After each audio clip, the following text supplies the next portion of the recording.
This is the Touring Tech Performance Series shock and strut kit featuring their matching lowering springs, fitting all 2005 to 2014 Mustangs. Now the Touring Tech setup is going to be an affordable way to not only lower your S197, but also replace your old and possibly worn or blown dampers with a more performance-focused set designed to improve your ride quality and your handling performance, all south of $400.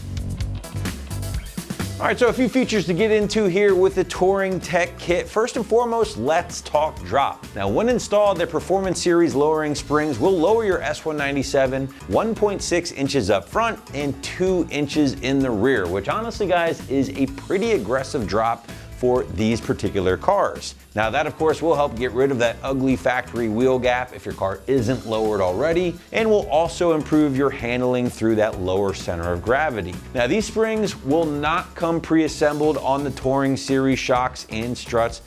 Definitely keep that in mind because that is something you're gonna need to factor in when it comes time for the install, along with transferring over your strut mount. Now in addition to that, guys, these dampers are valved specifically for the lower ride height of the Touring or Performance Series springs, which is great because a lot of times owners will just throw a lowering spring on a factory damper, which isn't built to handle that lower ride height, and again, the harsher ride quality sometimes that comes along with that. These, on the other hand, again, are built for that. The length of the travel itself is built specifically for the lower ride height, in addition to the valving itself. Last but not least, the final feature here is price. Honestly, this is one of the most affordable, performance-oriented kits when it comes to a lowering spring and shock combination.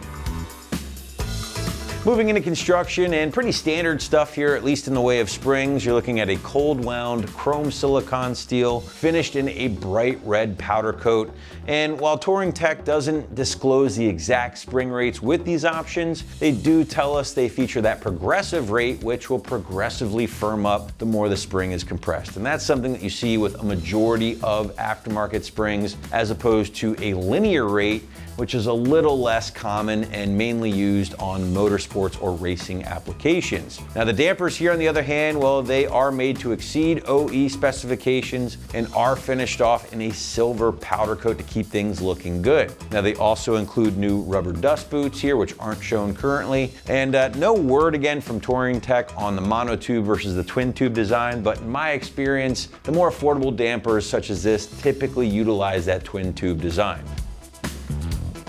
Hey, speaking of affordable, this is a great time to talk price with the Touring Tech kit here, as again, you are looking at the lowering springs, the shocks, and the struts, all landing just south of $400, which again, at the time of this video, does make this one of the most affordable kits of its kind here on the site. Now, if you're just simply looking for stock replacement stuff, stock ride height springs, stock dampers, you can find that stuff a little bit more cheap on the site comparatively, but ultimately, if you wanted to go a little bit lower, you wanted to give yourself a little bit more performance in the way of maybe a firmer ride quality, a little bit more handling performance, this is currently one of the most budget-friendly ways to do so.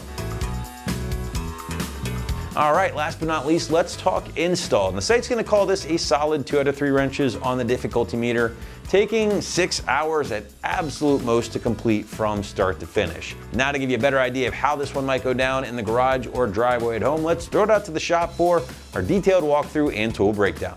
Tools required for this install include a couple different sized impact guns, an electric and hand ratchet, pass-through ratchet, 21mm pass-through socket, 10 and 18mm wrenches, an extension, a super deep 10mm socket, 13, 15, 17, 18, and 21mm sockets, 10mm swivel socket, and a pry bar. What's up, guys? Today we're installing lowering springs on our Mustang. First, we're gonna watch a quick uninstall video showing you how to remove your factory suspension components, and then I'll meet you back here for the install. First thing we're going to do in our uninstall is we're going to start by removing the 4 nuts up top. We're going to leave 2 tight. We're going to come back down and remove 2 bolts here that hold the strut in, a 10mm we have here for the brake hose, a push clip, and then we'll be able to remove the strut, take it over, put it on our spring compressor, and then install our new spring, and then come back and install. So we're going to jump into it by starting by loosening the bottom bolts, the 10mm and the 4 up top. So first thing we're going to do is I'm going to take my 18mm, put it on my sway bar nut, and then my 8mm on my 3/8 gun, and I'm going to remove this nut and remove our sway bar link from our strut.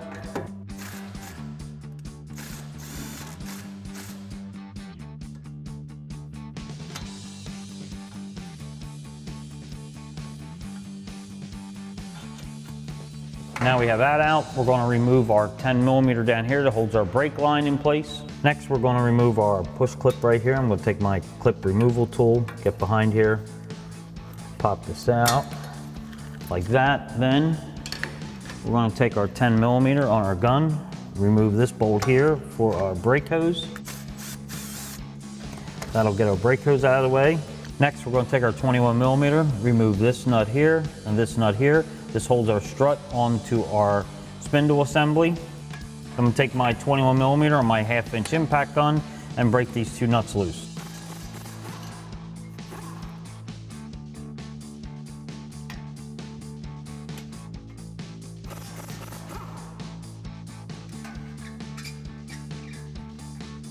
I'm going to pull one of them out, leave one in for now, and then we'll go up top and remove our 4 bolts holding the strut into the shock tower. So next step is we're going to remove our 4 13 millimeters up top. I'm going to take my 13 millimeter on my 3/8 electric impact gun, remove these 4, and then we'll be able to get back down and pull the strut out and remove the last bolt.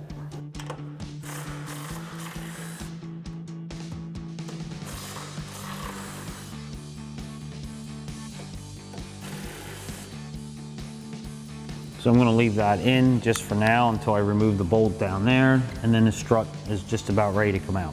So next step, I came in here, I'm going to grab that bolt that I left in, pull that out, pull the spindle down from the strut. I'm just going to lift it up, take off the 13 millimeter that I left on up top, and remove the strut from the car. Now that we have our strut removed from our car, I brought this over to our strut spring compressor. Now if you're doing this at home and you don't have this tool here, you can use a clamshell spring compressor. Just be very careful. This is under a lot of pressure. So what I'm going to do is just take the pressure off the spring. And once I get it compressed a little bit and get it off the spring, I'm going to take my 21 millimeter here. Now this is a tool that slides over top, holds the nut. I'm going to take my 10 millimeter here and get on the top of the strut. Once you get it started,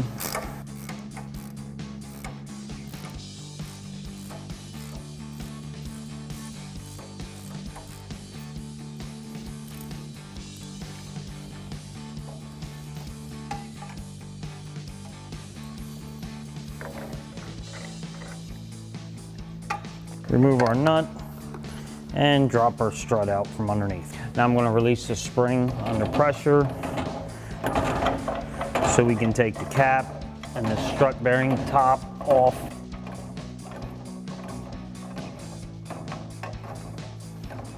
Because we're going to reuse that portion onto our new lowering spring.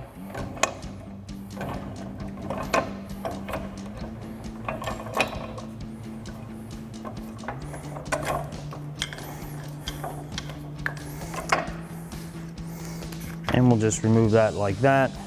And this way we'll put this onto our new spring. Hey guys, I'm gonna walk you through the steps of uninstall and installing our rear lowering spring. So let's get started. First thing we're gonna do, if you're doing this in your driveway, you're gonna wanna jack your car up and support and make sure you get jack stands underneath. I have it on a lift and we have our pole jacks underneath holding the rear up. What we're gonna do is loosen up our sway bars, take our shock bolts off, remove and lower our shocks, and then we'll drop the rear down and pull the coil springs out. First thing we're going to do now that we have our rear supported with our pole jacks is we're going to remove our sway bar bolt here that holds our sway bar link up into place. I'm going to put my 18 millimeter on the back here and my 15 millimeter on my 3/8 gun. We're going to remove this bolt here first.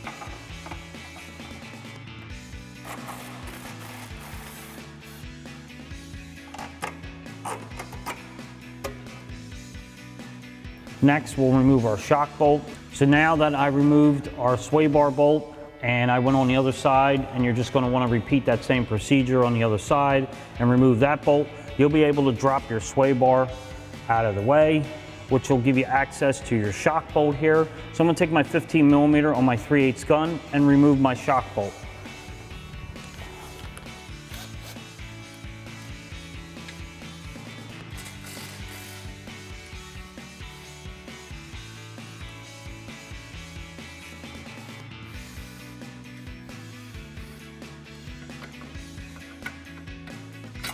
And now that I got that bolt out, you're going to want to repeat that same procedure on the other side. So now that we have our shock bolts out, we have our sway bar off, I'm going to start lowering our pole jacks down so we can remove our coil spring out from its pocket.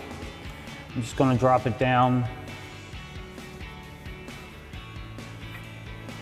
And then I'll go on the other side and drop this one down.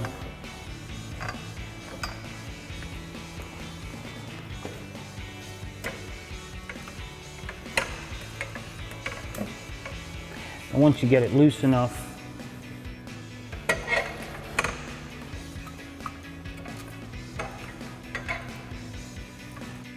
you'll be able to pull the coil spring out, and you're just going to want to repeat this same procedure on the other side. So now last thing we need to do is fully remove our shock. So we're going to come into the trunk and pull this side panel back. That's going to reveal our top shock. Now I've got a buddy in the wheel well holding the shock so this doesn't just fall out. But take a 15mm socket and remove this nut.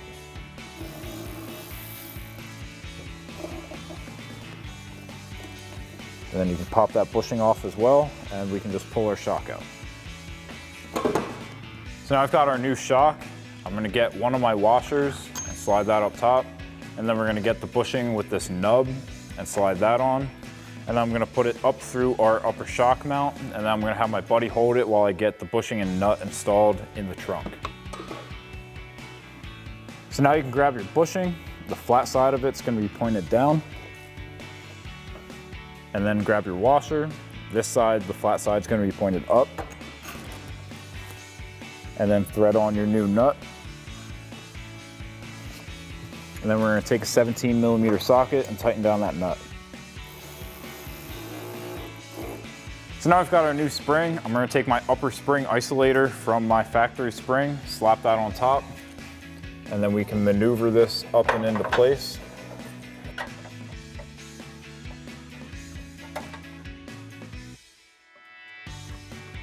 Make sure that's nice and centered. And then we can put tension on our axle with the pole jack to line up our bottom shock mount. Now once you have your shock mount lined up, you can slide your bolt through. And then get your flag nut, get that in position. Use your 15mm socket to get your thread started. And then throw that socket on your impact gun and tighten it down. Now do the same thing on the other side, and then we can swing our sway bar back up into its mounts. So now we're gonna swing our sway bar and get our end links back up in the mounts. And then I'm just gonna throw our bolts through on each side just to hold it into place for now. And then we'll get our nuts on the back and tighten them down. And now we'll get our nut on the back of that bolt. Thread your bolt into it, get your thread started by hand. And then take your 15mm socket, tighten it down, and do the same thing on the other side. So now we're gonna line our top hat up with the top of our spring. Right where our spring ends, we have a cutout in the top hat. So just slide that on and rotate it into place. And then we'll get this onto our spring compressor and line it up.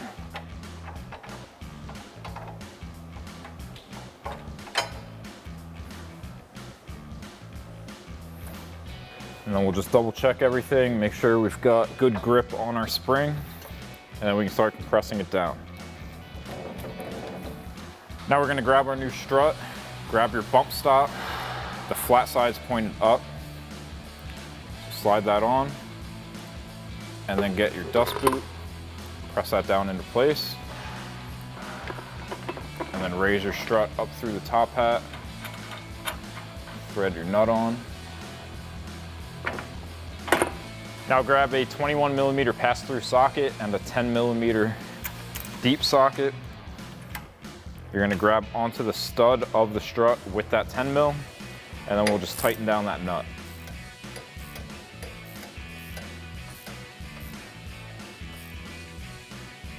Get that nut nice and tight, and then just line up your strut as you release tension on your spring to get that to seat properly.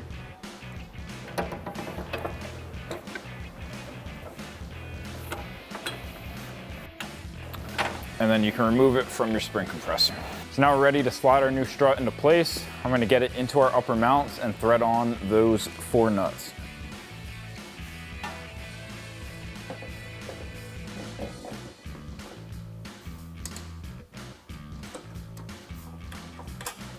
Now we're gonna reconnect our knuckle to our strut. Slide that in and then grab your bolt. Go from the back of the car towards the front. And then thread your nuts on the other side. And then grab an 18 millimeter wrench for the bolt side and a 21 millimeter socket for the nut side and tighten these down.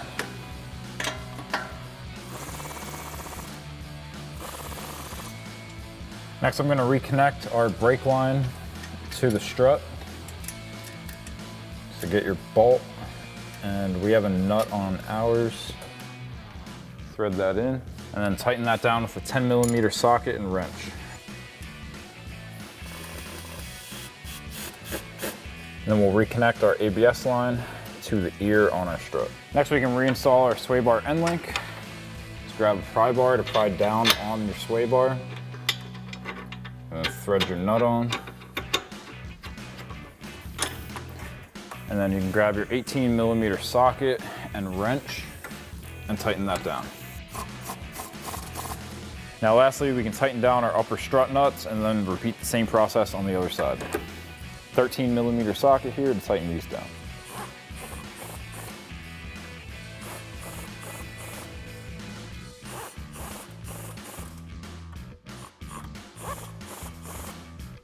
So that'll wrap up this review and install of the Touring Tech Performance Series lowering springs with shocks and struts for your 2005 to 14 Mustang. Thank you for watching. For all things Mustang, keep it right here at AmericanMuscle.com.